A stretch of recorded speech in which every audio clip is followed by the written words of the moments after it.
planejamento desses professores, tá? Então, o que a gente precisa salientar? A volta vai ser diferente. Antes, a parte do auxiliar, que ficava transitando facilmente pelos corredores, não vai poder ser mais. Então, entra o operador, entra o auxiliar, os dois paramentados, e aí só saem depois que concluiu o procedimento. Então, não tem mais aquele trânsito pelos corredores do auxiliar. Então, isso quer dizer que o auxiliar ele tem que chegar e já está tudo ali na bancada, tá? Aí você me pergunta, eu vou aqui colocar... Aí você me pergunta, o que a gente vai fazer com alguns materiais, por exemplo, com o ionômero de vidro. O ionômero de vidro você não pode dispensar ele antes e depois que acabar o procedimento, fazer. Não pode. O ionômero de vidro é um material extremamente sensível que ele perde água e ganha água para o meio, tá? Então a gente precisa ter muito cuidado com esse material. E aí, como é que faz? Eu, como auxiliar, não posso pegar antes e deixar ali dispensado e também não posso sair para pegar. Nesse caso, desse tipo de material, o professor vai ficar com esse material na mão e você solicita, através de um sinal, ao professor e ele vem trazer. Então, isso vai ser com ionômero de vidro, isso vai ser com adesivo, certo? Então, você só vai dispensar exatamente na hora de utilizar. Então, fica claro isso. Os materiais sensíveis vão ficar na mão do professor. Eu estava discutindo com a professora Elisaura quanto à questão da resina. Como a gente não tem vários tubetes com o mesmo matiz, 12 duplas em funcionamento, 15 duplas em funcionamento numa clínica. Eu não tenho 12, 10 tubetes. Vocês estão me ouvindo bem? Porque aqui está dizendo que a transmissão não está boa. Vocês estão Tá me bom, ouvindo? Pro. Certo. Tô. Então, assim, a gente não vai ter a quantidade excessiva de tubetes para disponibilizar um em cada bancada. Então, provavelmente, se a gente não tiver isso, esses tubetes ficarão na nossa mão e nós vamos disponibilizando para vocês, tá bom? Então, aqui, vamos falar de ionômero de vidro. Eu coloquei aqui em vermelho o estetoscópio e o peróxido de hidrogênio, que eles não podem faltar.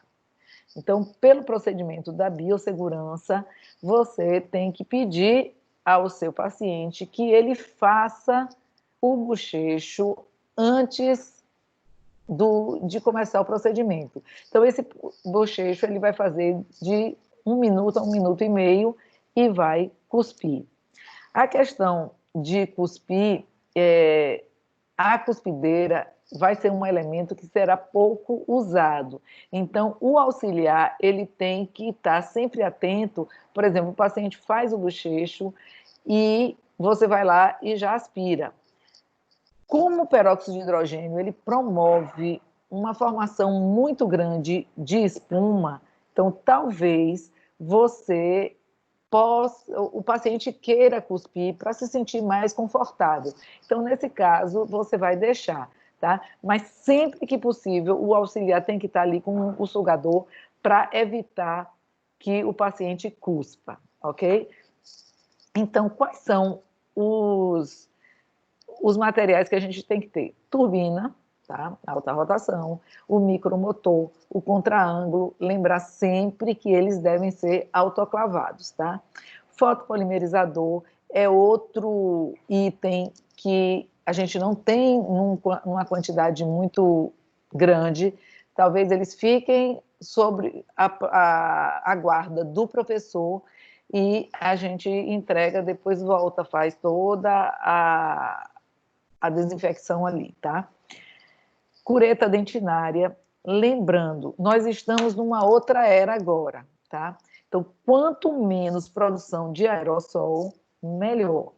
Então, o ideal é que você, no caso do ionômero de vidro e da resina, a gente use o mínimo possível de alta rotação. Então, a gente vai fazer, para ionômero de vidro, isso é fácil. Você faz aquela curetagem e coloca o ionômero de vidro. Então, em termos de instrumentais cortantes, a gente vai ter os manuais e, como rotatório, a gente vai ter a broca para ionômero de vidro, aquela. Geralmente, você tem que ter a número 5, a número 8, a número 3, que são 3 tamanhos que contemplam praticamente todas as cavidades, tá? Então, uma cavidade menor, uma broca menor. Uma cavidade maior, uma broca maior. Isso por quê? Para que a gente proteja e não faça muita escavação, tá certo? Ou se uma broca pequenininha seja colocada numa cavidade grande, isso corre o risco de exposição. A seringa Carpuli eu coloquei aqui e coloquei em laranja, agulha anestésica, anestésico tópico, pelo seguinte: nem sempre você vai precisar anestesiar para fazer por exemplo, uma RT você não vai fazer com, com anestesia, você vai apenas curetar aquela superficial. O ionômero de vidro é no caso de você estar fazendo uma limpeza da cavidade e que você precisa fazer uma escavação mais profunda, então aí você tem a opção de colocar ou não o anestésico, certo? Em ART, em adequação do meio, não há necessidade de anestesia, ok? Bom, os cortantes manuais, além das curetas, nós temos os cortantes das margens gengival, que sempre é interessante a gente colocar, porque a gente vai deixar aquela margem mais plana, aquele cavo superficial mais plano, e aí na hora que eu coloco o ionômero de vidro, esse ionômero de vidro vai ter uma vedação maior naquela superfície que está mais plana, ok? O injetor de amálgama. Esse injetor de amálgama, o que eu vou usar ele? Eu vou usar porque se por acaso eu fizer uma exposição acidental da minha polpa, aí eu utilizo, tá? A gente vai falar mais nele quando a gente falar de capeamento, tá? Depois, gente, eu não tô conseguindo enxergar aqui. Depois de injetor de amálgama, tem mais alguma coisa? Aqui na minha tela não dá para aparecer. Seringa Centrix. Pronto. Seringa Centrix. Muita gente tem muita resistência em utilizar a seringa Centrix. E eu lhe digo que ela é de extrema importância, porque, além de ser mais prático, você consegue colocar naquela cavidade introduzindo menos bolhas de ar. O ionômero de vidro é um material extremamente chato, muito chato de usar. Ele gruda na espátula. Então, quando você insere com a espátula de inserção número 1, você coloca, ele sai, coloca, ele sai. E com a seringa Centrix, você vai, encosta no fundo e vai subindo, e ela é muito melhor, muito mais prática. Aí você fala, professora, mas com o ionômero de vidro convencional, eu posso perder o tempo de presa dele. Concordo com você. Mas aí chama a gente na hora, a gente vai ensinar como é que a gente é rápido nesse caso, e sempre que puder, a gente vai fazer escolha pelo ionômero modificado com resina, porque eu posso trabalhar com mais tranquilidade e a presa fica por minha conta na hora de eu fotopolimerizar, tá certo? Instrumental para isolamento, isso aí vai desde dos grampos até as pinças, passando a pinça porta-grampo, a pinça perfuradora, certo? O arco, e lembrando que o arco é o arco de Young, o arco de Ostby é para endodontia, certo? Por quê? Porque o arco de Young ele foi projetado para você ter um campo visual maior.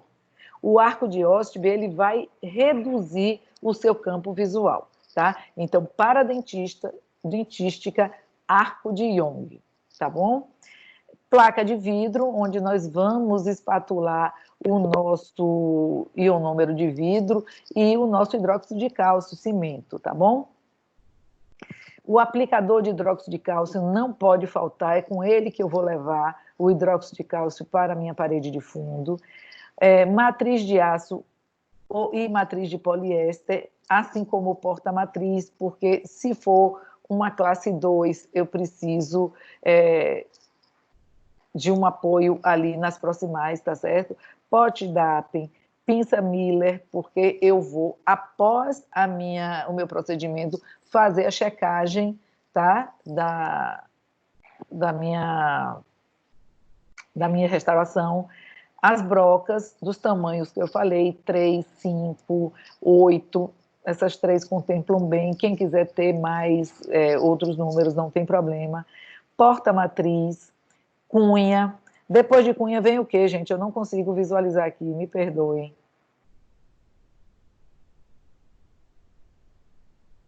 Tem alguma coisa? Não tem nada depois de cunha, não, Pro. Então tá. Carbono, lençol de borracha. O lençol de borracha, sempre escolher um de uma boa qualidade, porque para não ficar perdendo. Então, aquele muito fino, ele vai romper facilmente, tá certo? Eu não quero aquele grossão, mas o Madeitex, por exemplo, é uma boa qualidade. Lençol, sugador descartável, agulha, anestésico tópico, rolinho de algodão, fio dental, é imprescindível, imprescindível. Lembrem-se que vocês não vão poder agora ficar pedindo ao vizinho, tá? Gaze, tá? E pote Dappen aqui embaixo, eu botei 2 vezes. Isso. Pronto. Então, só basta 1 ou 2, tá? Então, aqui, alguma dúvida quanto a isso, quanto a esses materiais? Vamos passar.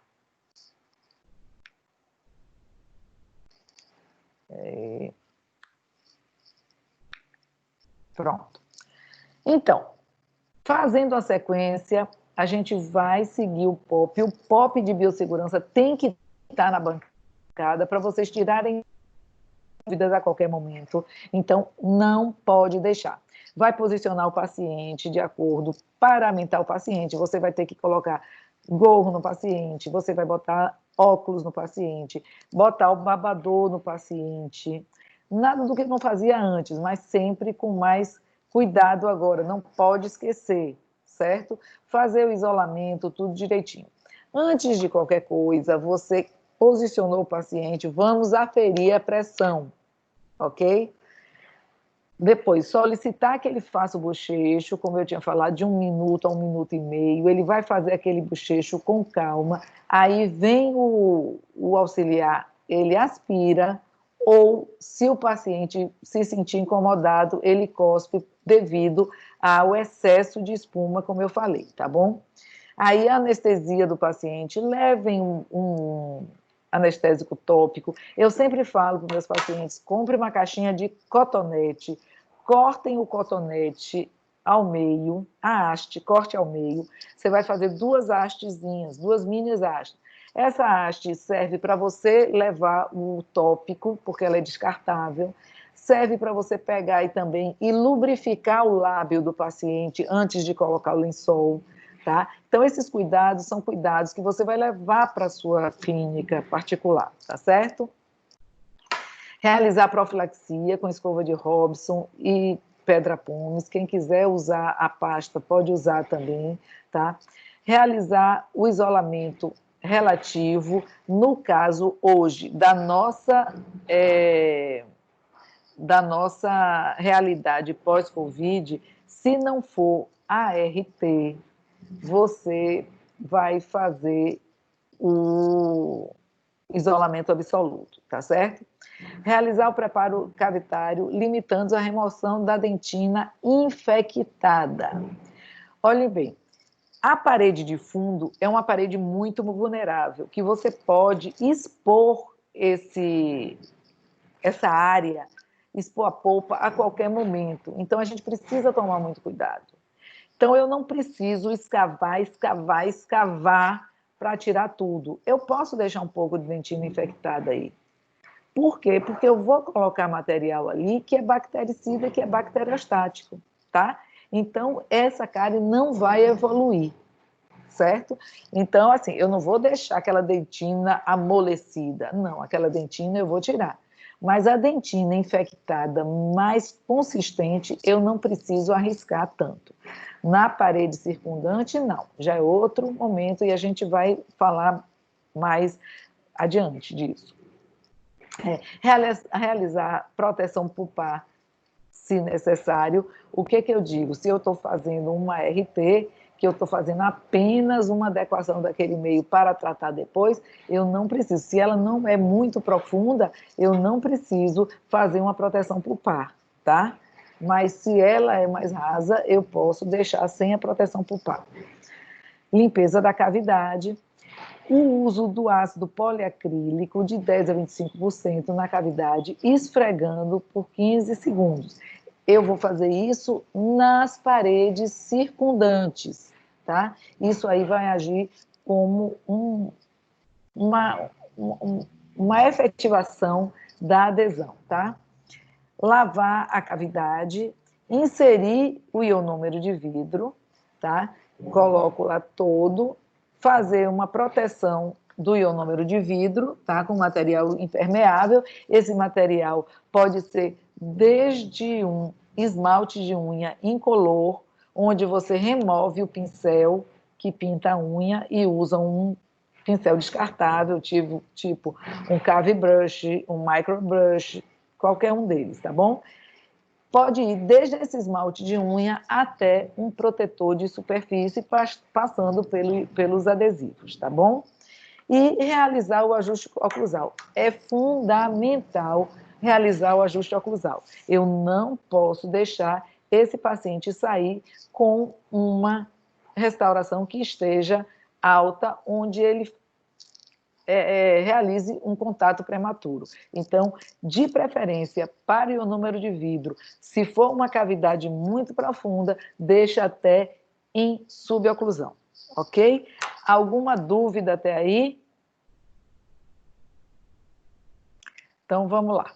Olha aqui, eu estou mostrando a vocês como é que eu vou escavar, utilizar a minha cureta dentinária, um cortante manual. Então, eu vou tirando e eu vou ter muita parcimônia ao utilizar nas paredes de fundo. Então, eu volto a dizer que a parede de fundo eu tenho que ter cuidado e eu não preciso remover toda a dentina infectada, como antes se preconizava.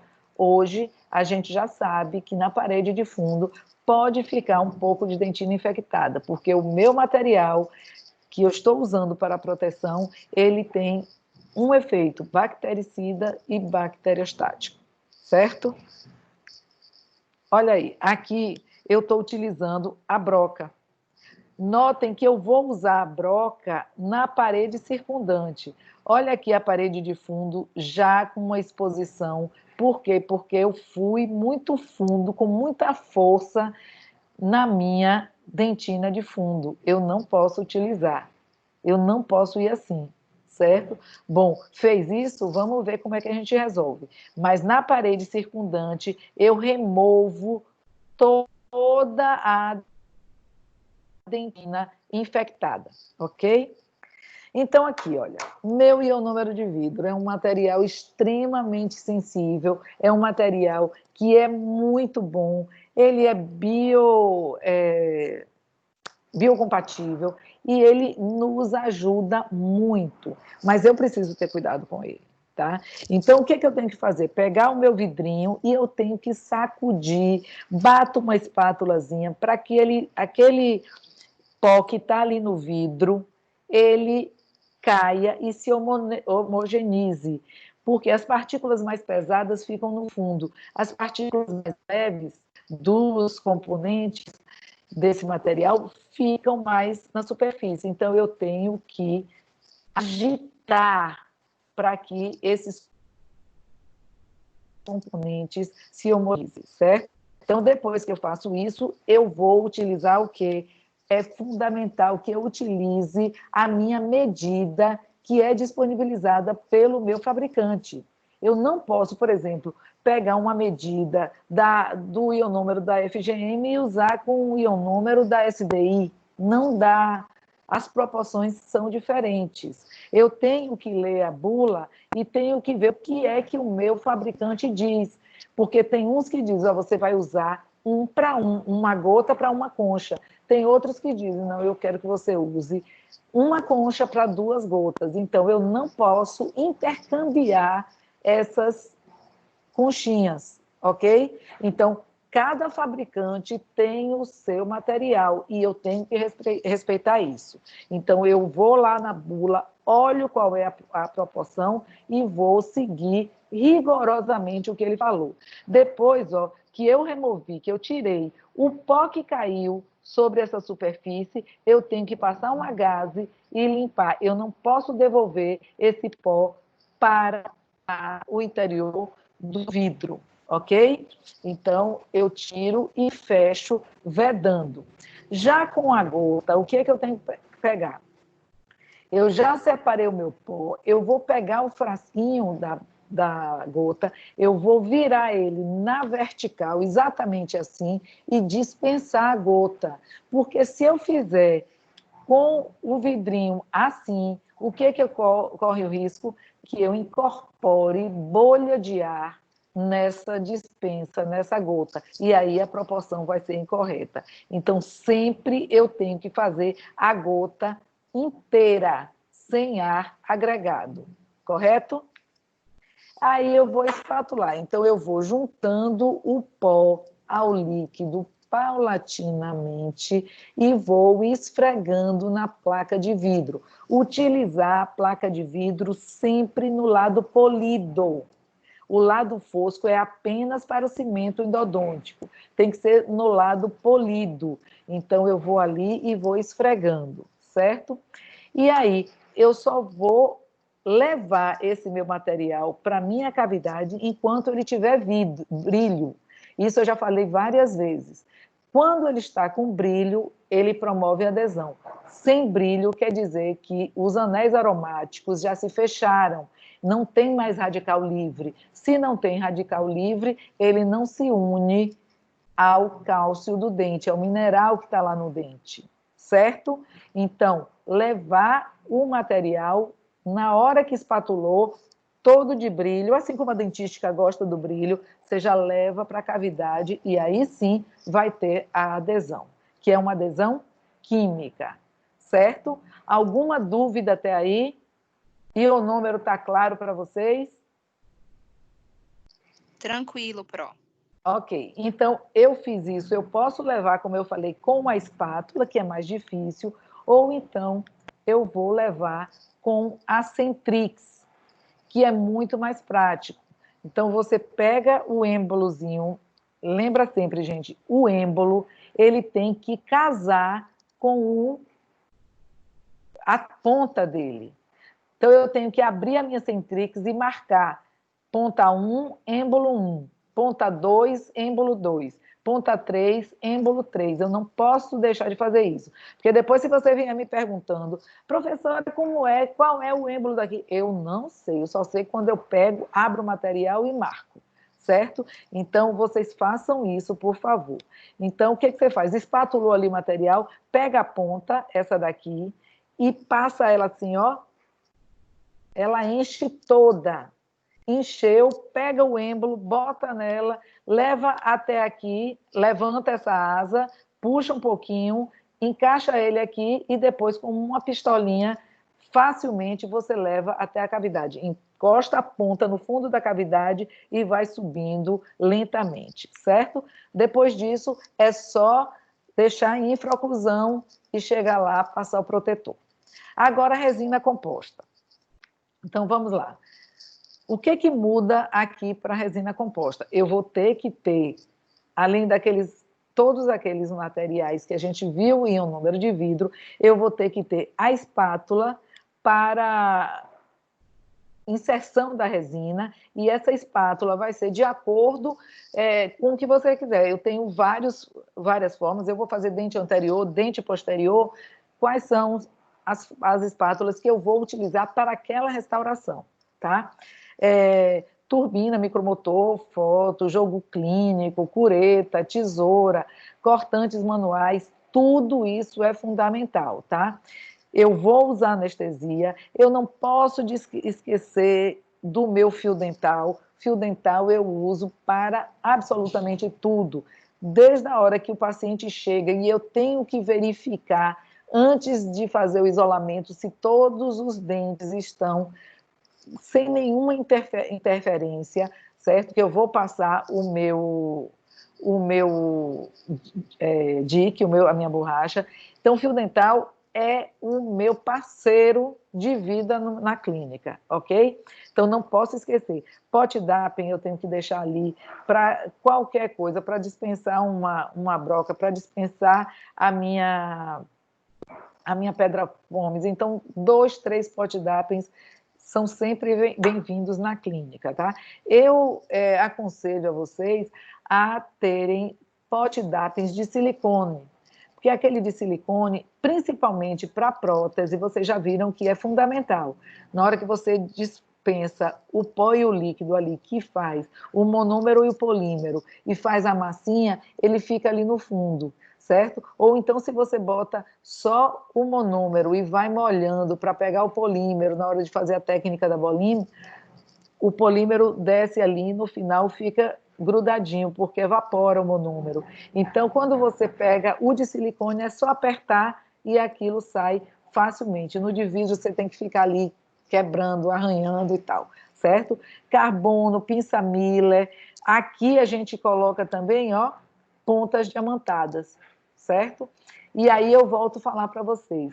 Nós estamos voltando numa nova era da odontologia. Odontologia pós-Covid, menos aerosol possível. A nossa ponta diamantada, ela, salvo para a endodontia, nós não podemos utilizar sem o spray da água, tá? Então, o máximo que nós pudermos deixar de utilizar, melhor. O máximo de cortante manual que nós utilizarmos, melhor, certo? Então, vamos adiante. Então, aqui, seguindo o POP, a gente vai colocar todo o paramento no paciente, a gente não vai esquecer mais, principalmente de óculos do paciente, que muitas vezes nós chegávamos, cadê o óculos do paciente? Cadê a touca do paciente? Então, isso é imprescindível. A gente tem que chegar lá e ver tudo. O paciente ele tem que estar paramentado assim como nós, como vocês já receberam essa orientação do professor Jorge, tá? Posicionar o paciente, mensurar a PA dele, tudo direitinho. Aí o bochecho e o nosso auxiliar atento com o sugador, certo? Anestesiar o paciente, realizar a profilaxia com escova de Robson, realizar o isolamento absoluto. Gente, vamos lembrar sempre de colocar fio dental no grampo, não pode esquecer disso, certo? Realizar o preparo cavitário com as pontas diamantadas indicadas. Então, o que eu preciso, qual é o procedimento que eu vou fazer, o tamanho da ponta diamantada, eu não posso esquecer nada disso. Lembrando que ponta diamantada só em caso de realmente necessidade, tá? O que a gente puder fazer sem aerosol, melhor, tá? Realizar o preparo cavitário, remoção da dentina cariada e a dentina infectada na parede de fundo, nós vamos utilizar ou com um cortante manual, no caso a cureta, ou com a broca, com a proporção tamanho. Quanto maior a cavidade, maior o número da broca. Não pode esquecer. As lâminas, quando elas são maiores, as lâminas são maiores e elas removem a cavidade sem ferir a parede de fundo, tá? limpeza da cavidade, acabamento do preparo com os cortantes manuais. Eu preciso principalmente classe 2, eu preciso do cortante de black, o 28, 29, que é aquele da caixa proximal, tá? O cortante de margem gengival. Eu preciso que aquela área de tão difícil acesso para mim seja realmente plana, certo? Aí, limpeza da cavidade, proteção pulpar, se necessário. Por que eu botei se necessário? Porque, dependendo da cavidade, se for uma cavidade muito rasa, a proteção que eu vou utilizar é apenas a hibridização, certo? Formação da camada híbrida. Nessa formação da camada híbrida... O que é isso? Quem é? Oi. Quem é? Fecha aí o microfone, querida. Quem é? JN. Fecha aí. Quem é JN? Então, a formação da camada híbrida... Pega ele aí, Luma. Eli, você está aí, Eli? Parece que não está nem vendendo. Veja aí quem é JN. Pede para fechar aí esse microfone. Ou então você bota no mudo. Então, a formação da camada híbrida, também eu vou seguir o meu fabricante. Por quê? Porque o meu fabricante, ele vai me dizer se o meu adesivo, ele é de 3 passos, se ele é de 4 passos, se ele é de um único passo. Eu vou ter que saber se eu coloco uma camada, se eu coloco 2 camadas. Então, isso aí, a formação da camada híbrida, eu tenho que seguir o protocolo do meu adesivo, tá? Utilização de matriz de aço, quando necessário, em preparos de classe 2 de black. Então, é o seguinte, eu não posso fazer uma classe 2 sem uma matriz. Se eu vou usar um porta-matriz de Toffler-Maia, se eu vou usar as bandas individuais, não importa. O que importa é que eu selecione o tipo de matriz que eu queira e eu use corretamente. Então, se eu usar o porta-matriz, eu não posso esquecer da cunha. Se eu uso a banda individual, eu tenho que usar a banda, eu tenho que usar a cunha, eu tenho que usar o anel, certo? Não pode ser só banda e cunha. Eu tenho que usar tudo para que faça o meu conjunto como o meu fabricante idealizou, tá? Inserção da resina na cavidade por incremento seguidos de polimerização. Então, se eu for uma resina convencional, de incrementos por incremento, então eu vou colocando, unindo um mínimo de paredes por vez. Então, eu vou fazendo, unindo 2 paredes, unindo até, às vezes, só uma parede, e depois botando segunda parede com a resina, e assim sucessivamente. Se for uma resina de incremento único, tipo a Bookfill, eu não preciso me preocupar com isso. Então, eu vou colocar ela num incremento único. Apenas eu vou me preocupar em saber se é uma resina que ela seja de 4 milímetros ou de 5 milímetros, se ela seja fluida ou se ela seja condensada. Então, isso aí eu preciso ver direitinho. Se for a fluida, eu vou colocar... Fluida, gente, não é flow, fluida. Flow não serve para isso, tá? Flow é outra coisa. Então, a Bookfill fluida, eu vou de 4 a 5 milímetros, depende do meu fabricante, e deixo 2 milímetros aquém da oclusal para fazer com a resina condensável e dar uma anatomia correta, ok? Então, depois da fotopolimerização, eu removo todo o aparato de matriz e porta-matriz, tá? Faço o acabamento, tá? Removo o isolamento, faço o ajuste oclusal, que é fundamental, e depois disso eu marco para ele voltar, e numa sessão seguinte eu faço o polimento e a proteção de superfície, ok?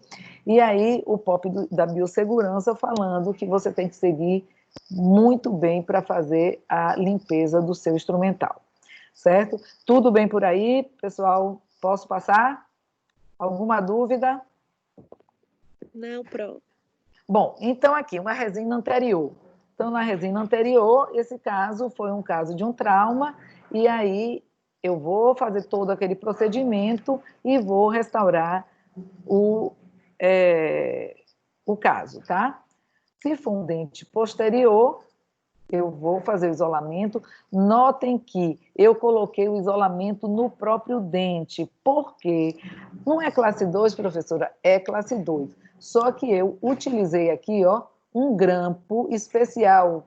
Nesse caso aqui é o grampo 26. E ele me dá muito espaço para que eu use o porta-matriz e a matriz, certo? Então, eu posso usar, não, eu usei aí a matriz de banda, não tive bandanel, não tive problema nenhum, então eu posso utilizar tranquilamente assim, tá bom?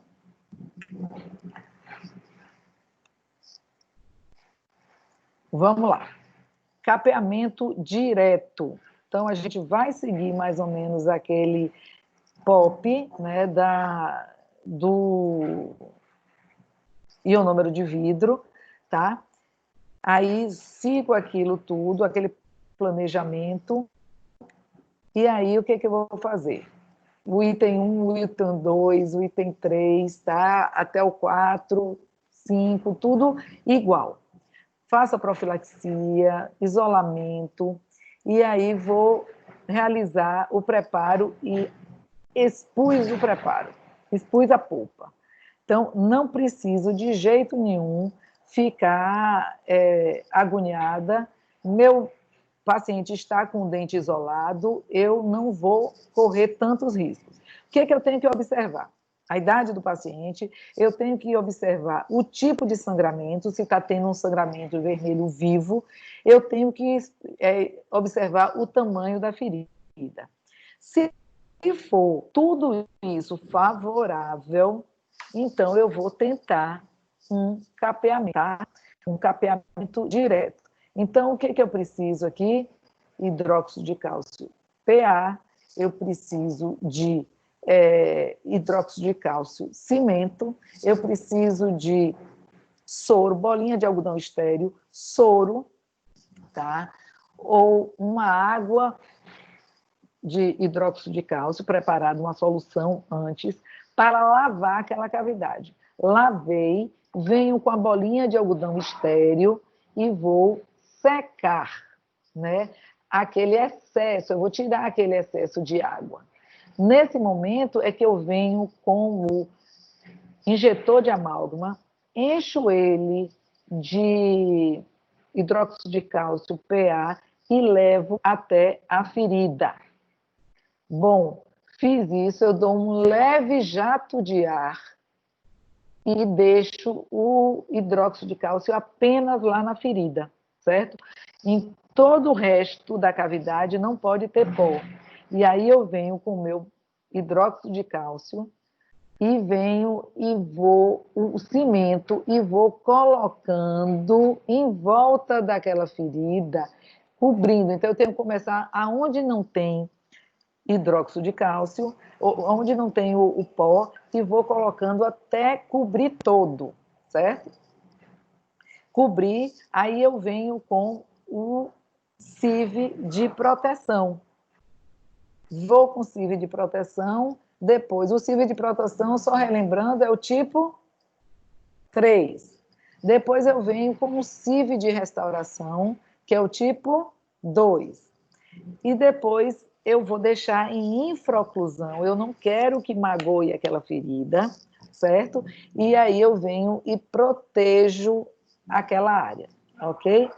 E aí eu acompanho de 30 a 45 dias. 30 a 45 dias, eu dou o espaço de acordo com a idade do paciente, né? O potencial que ele tem de neoformação dentinária e tudo. Eu não posso esquecer que quando eu acabar, que eu tirar o isolamento do paciente, é necessário que eu faça uma restauração interproximal para que quando esse paciente voltar, eu faça uma outra e tenha parâmetros de comparação, ok? Então, vamos lá. Pronto. Expus aqui, estou vendo aqui uma ferida razoável, tá? Mas a gente pode recuperar. Sangramento vivo, já limpei aí a cavidade, tá tudo direitinho. Então, eu vou colocar o meu hidróxido de cálcio, PA, e aí eu coloquei, ele quando vai na cavidade, ele enche a cavidade. Com um jato leve, você consegue tirar aquele pó que está em excesso. E aí, eu deixei ele aí. Venho com hidróxido de cálcio, tá? E cubro. Olha aqui, eu deixei as paredes circundantes todas livres de hidróxido de cálcio, tá vendo? Isso é fundamental. Lembre que esse material é uma adesão. Então, ele usa uma adesão química e eu preciso ter área de adesão. Não faz aquela lambança lá, não. E se por acaso fizer, limpa. Aí coloco o ionômero de vidro e vou aguardar 30 a 45 dias, tá? Lembrem-se de fazer a restauração, a imagem, né? A radiografia interproximal, tá? Então, vamos lá. Agora, o capeamento indireto. O capeamento indireto é aquele que não houve exposição, ok? Então, como é que a gente vai fazer? Todo o material que está aqui, eu estou correndo porque a gente já está chegando no final. Então, mesmo o material que está ali, você vai deixar, você vai seguir o protocolo aqui, a sequência clínica, sendo que aqui você não coloca mais o hidróxido de cálcio PA, certo? Você vai direto com cimento de hidróxido de cálcio, certo? E vai seguir igualzinho o outro. Então, eu limpei aqui, não tenho exposição, certo? Desculpe, aí olha aí, o hidróxido de cálcio, volto a falar com vocês, olhe para aqui, ó, tudo limpo nas circundantes e cabo superficial. Não esqueçam, por favor, disso. Eu preciso de área de adesão. Se eu deixar cimento de hidróxido de cálcio aqui, no cabo superficial, nas paredes circundantes, eu não vou promover a adesão do meu material, tá? Então, o hidróxido de cálcio, ele é ali, ó, bem pontual na parede de fundo, ok? Seja ela pulpar ou maxilar. Aqui, já com o cimento de ionômero de vidro de proteção, tá? E depois o dente já restaurado, ok? Olha, o capeamento pulpar direto, ele pode ser utilizado tanto com a restauração definitiva já, depende da idade do paciente, você conhece o paciente, você está vendo a sua cavidade, ou então um de demora, que você deixe lá e vá esperar 30 ou 45 dias. Se você falar assim, não, é um paciente jovem, ele vai responder bem, então você vai colocar o ionômero de proteção, vai colocar um pouco de ionômero de restauração ou não, vai depender do que você tem de espaço na sua cavidade, tá? E colocar resina, certo? Alguma dúvida quanto a esse ionômero aí, gente? A proteção indireta? Alguém na sala? Não, Pro. Não, Pro. Pronto, então isso é o que a gente tinha para vocês hoje. Me digam aí se tem alguma dúvida, se querem fazer alguma pergunta. Tudo Não, tranquilo. gata, tudo certo. Só não demora para postar a aula, viu? Tá certo, vou postar hoje. Professora Elisaura manda para mim, que ela que gravou, e aí eu já posto hoje mesmo, tá certo? Aliás, eu não posso postar, tem que ser professora Renata para postar, viu? Não se preocupe, não. Então, professora Elisaura, pode finalizar a gravação. Gente, qualquer dúvida, pode me perguntar, pode passar mensagem, pode passar e-mail, e aí eu, podendo ajudar vocês, eu estarei sempre